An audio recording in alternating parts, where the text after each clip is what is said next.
Saudos irmãos, com um bom dia de salvação.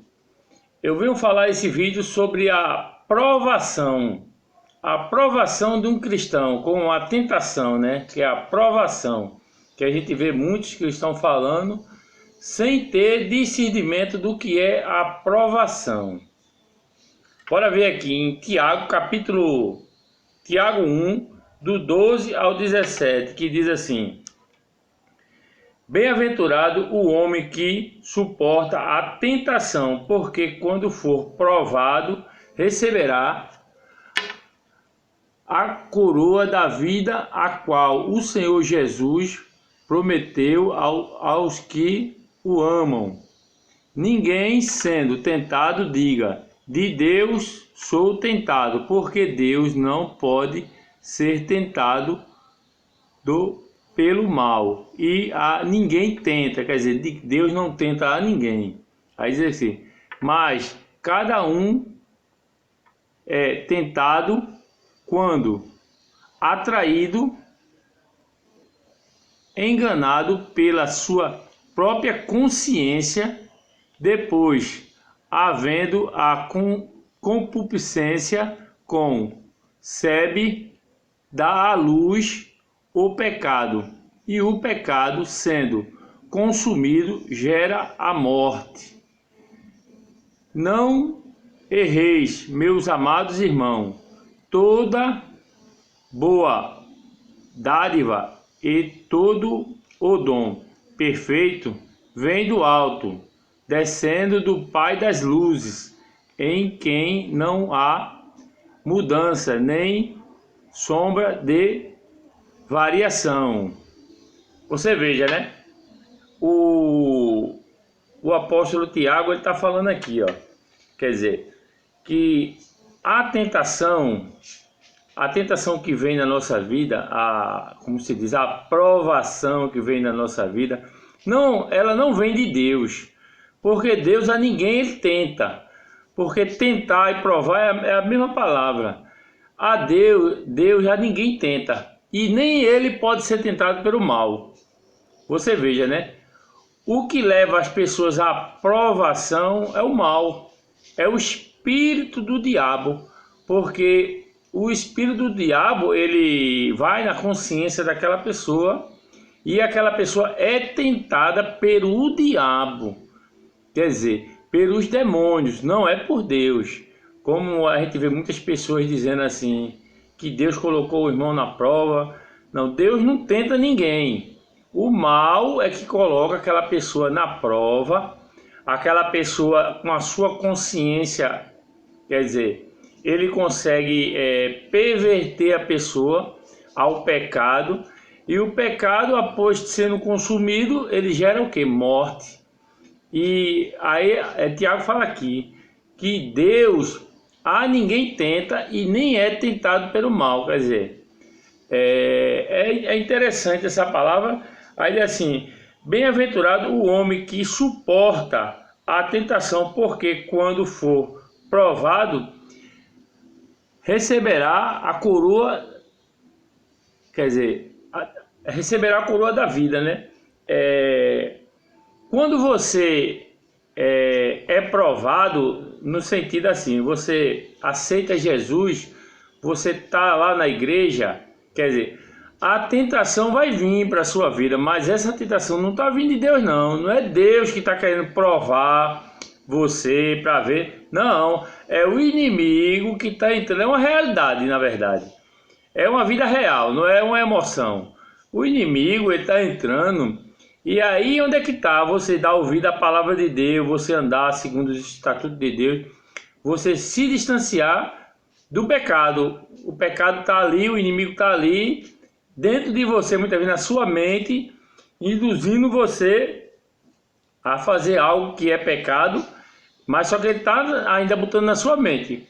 Mas a partir do momento que você consome aquele pecado, o pecado ele gera morte.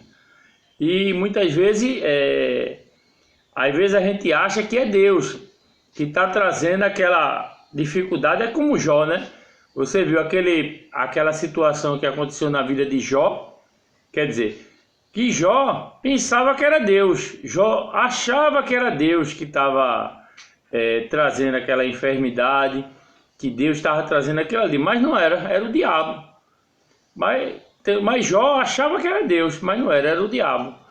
Então, toda a provação, essas coisas quando acontecem, ela vem do diabo, porque o apóstolo deixou claro que Deus a ninguém ele tenta, e nem pelo mal ele é tentado. Então, quer dizer, que a pessoa, ela é atraída pela sua consciência, o mal induz aquela pessoa. Aí aquela pessoa fica ali aquela vida toda. Bora dar um exemplo. Se prega com relação a repreender o devorador. O pastor ensina, não existe oração para prender o devorador. Não existe jejum para prender o devorador. O devorador só vai ser repreendido quando você dizimar e ofertar na igreja. Aí o diabo diz na sua mente, isso é conversa, rapaz. Isso é conversa, esse pessoal quer ganhar dinheiro. Aí o Senhor dá ouvido, vocês dão ouvido à voz do diabo, aí na sua consciência, aí a tentação vem. Porque você passa a vida toda vivendo uma vida desgraçada e vocês não obedecem. A única coisa que vai conseguir repreender os demônios é o seu dízimo naquela área financeira. E você passa 40 anos na igreja e você não entende isso. Você fica falando de obra social, de ajudar o pobre, de fazer caridade, e ao mesmo tempo você não procura obedecer Jesus. E o que acontece? Por você não obedecer Jesus, você fica na igreja com a vida toda amarrada, os sapatos furados, as camisas furadas, sem ter condições de comprar uma roupa melhor para andar. Aí você diz, não, que Deus vai me tirar da prova, Deus vai me tirar da prova. A questão não está em Deus, está em você.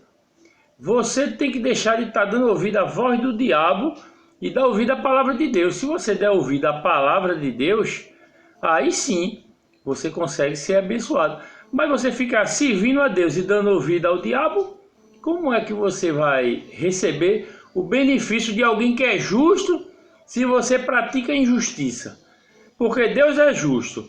Como é que você serve uma pessoa que é justa, que determina os estatutos, e você não obedece os estatutos?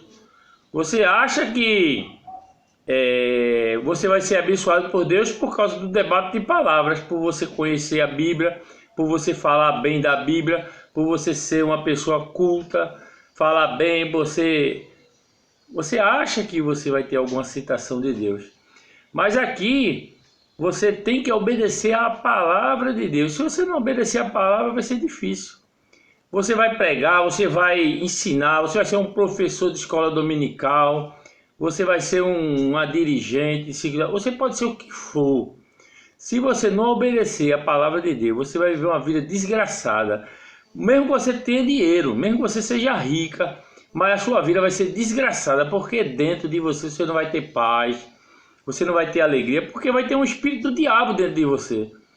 Enquanto você não obedecer a palavra de Deus, andar reto e receber o Espírito Santo, você pode ter o dinheiro que for, mas você vai ser uma pessoa infeliz, uma pessoa cheia de complexo, de inferioridade, uma pessoa cheia de coisas que, assim, não vem de Deus, né?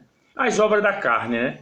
Que é inveja, quando você vê uma pessoa abençoada, você vai dizer que é o diabo que está abençoando. E você sabe, tem certeza que toda dádiva e todo dom perfeito vem do Pai das Luzes. Tudo que é bom vem de Deus. Está escrito aqui, ó. Tudo que é bom vem de Deus. Aqui, ó. Está escrito aqui em Tiago 1,